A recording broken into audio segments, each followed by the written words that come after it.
Welcome back to our channel. Indiramma ఇల్లు లబ్ధిదారులకు తెలంగాణ ప్రభుత్వం భారీ శుభవార్త చెప్పింది.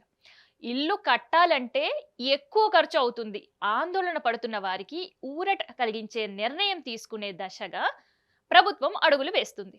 త్వరలోనే తక్కువ ఖర్చుకే స్టీల్, సిమెంట్ అందే అవకాశం కనిపిస్తుంది. అసలే ప్రభుత్వం ఏం నిర్ణయం తీసుకుంటుంది, ఎంతవరకు ప్రయోజనం ఉంటుంది, పూర్తి వివరాలు ఈ వీడియోలో తెలుసుకుందాం. తెలంగాణ ప్రభుత్వం ప్రతిష్టాత్మకంగా అమలు చేస్తున్న ఇంద్రమ్మ ఇళ్ల పథకం వేగంగా కొనసాగుతుంది. ఇప్పటికే తొలి విడతలో రాష్ట్ర వ్యాప్తంగా 4,50,000 ఇళ్లను మంజూరు చేసింది. వీటిలో దాదాపు 85% ఇల్లు స్లాబ్ పనులు పూర్తయ్యాయి. ప్రభుత్వం తెలిపిన మిగిలిన ఇళ్లు కూడా వివిధ నిర్మాణ దశలో కొనసాగుతున్నాయి. ఇళ్ల నిర్మాణంలో ప్రధానంగా ఎదురవుతున్న సమస్య ఏంటంటే స్టీల్, సిమెంట్ ధరలు.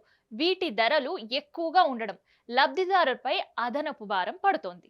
ఈ నేపథ్యంలో మంత్రి పొంగిలేటి శ్రీనివాసరెడ్డి, మంత్రి శ్రీధర్ బాబు స్టీల్, సిమెంట్ పరిశ్రమ ప్రతినిధులతో కీలక సమావేశం నిర్వహించారు. ఇంద్రమ్మ ఇళ్ల కోసం అవసరమైన స్టీల్, సిమెంట్ ప్రత్యేక రాయితీ ధరలను అందించాలని పరిశ్రమలను కోరారు. ప్రభుత్వం విజ్ఞప్తికి పరిశ్రమలు కూడా సానుకూలంగా స్పందించినట్లు మంత్రులు వెల్లడించారు. ప్రభుత్వం చెబుతుంది ఏంటంటే ఇది కేవలం ధరలను తగ్గించడం మాత్రమే కాదు, పేదల ఇళ్ల నిర్మాణం మధ్యలో ఆగిపోకుండా వేగంగా పూర్తి చేయడమే ప్రధాన లక్ష్యమని. ఇంకో ముఖ్యమైన విషయం ఏంటంటే ప్రభుత్వం త్వరలోనే రెండో విడతలో మరో 2,50,000 ఇందిరమ్మ ఇళ్లను మంజూరు చేయడానికి సిద్ధమవుతుంది. అలాగే హైదరాబాద్ పరిధిలో అదనంగా 1,00,000 ఇళ్లు నిర్మాణానికి కూడా ప్రణాళిక రూపొందిస్తుంది.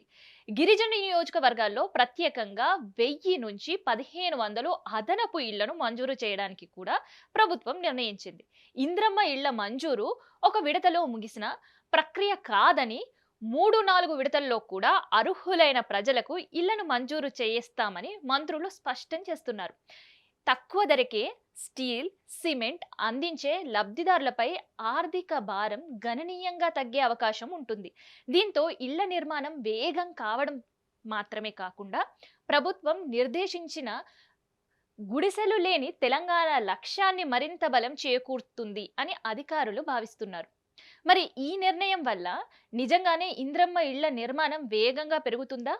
ప్రభుత్వం స్టీల్, సిమెంట్ ధరలను తగ్గించ తలిచిందా?